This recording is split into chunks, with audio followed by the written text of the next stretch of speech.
G'day everyone, it's Dave here from New Zealand Outdoor Blades. Please feel free to like, comment and subscribe. It helps out the channel a ton. More importantly, I'm learning a lot and enjoying talking to people all over the world about my hobbies and interests here. So today I want to continue on with a short series I'm doing about Finnish rifles and the fact that New Zealanders tend to love rifles from Finland, both Sako and Tikka. By the way, Tikka is by far our biggest selling rifle in New Zealand. The Tikka T3 is hands down the top selling rifle in New Zealand. What a lot of younger New Zealanders don't realise is there's quite a bit of history behind Tikka and the relationship it has with the Sako rifle as well. And I want to introduce you to what is a little bit of a well-kept secret in New Zealand, and this is one of my favourite all-time rifles is the Tikka LSA-55. So this is the great-grandfather of the Tikka T3, LSA-55.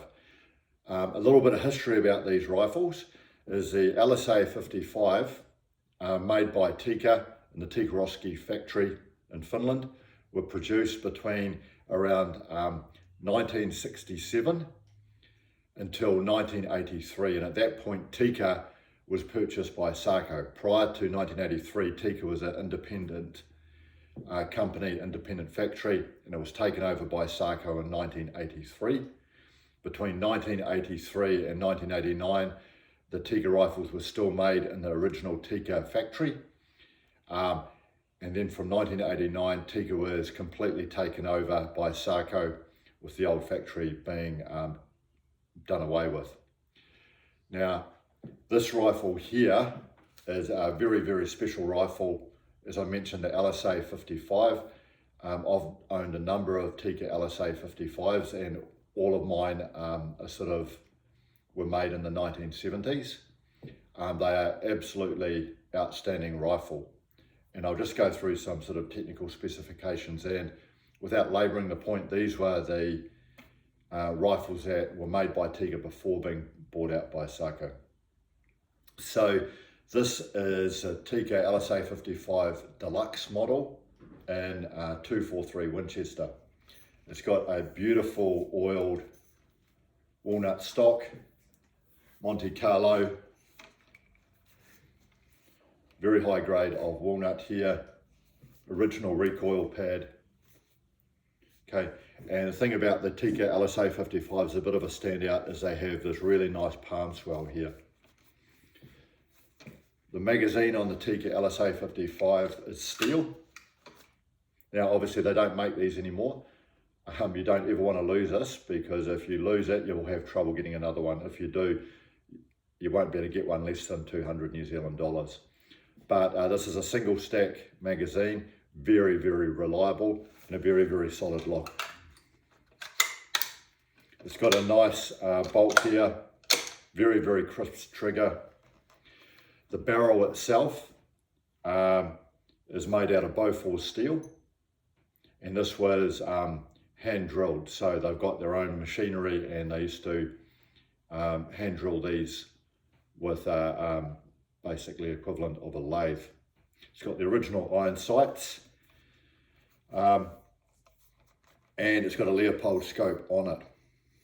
Now, one thing in particular about the LSA-55 is I have the original mounts on this, is they have a very, very solid and simple mounting system that is one of the strongest around at the time, and that they dovetail directly onto a solid steel receiver. And these are solid steel mounts, the originals here, with double locking lugs. They're a little bit bigger and heavier than most hunters would carry today, but very, very solid mounting system. Okay, now the accuracy on these rifles is outstanding. I've probably owned a good half a dozen of these rifles. Just the standard one, not the deluxe, and the accuracy is absolutely phenomenal. And just the balance of these rifles is really great. So this one's actually a little bit of a safe queen. I've used a lot of these rifles over the years, but this one was in such good condition that I got it reconditioned. I haven't actually fired it yet, but just an absolutely outstanding rifle.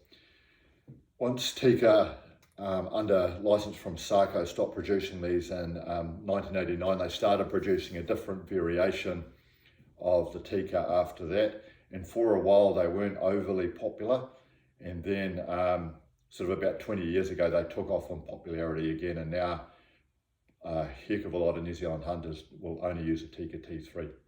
But anyway, this is a great-grandfather of the Tikka T3. I'd love to hear from you if you've got any experience with this rifle. If you got this far, have a great day. Thanks for watching.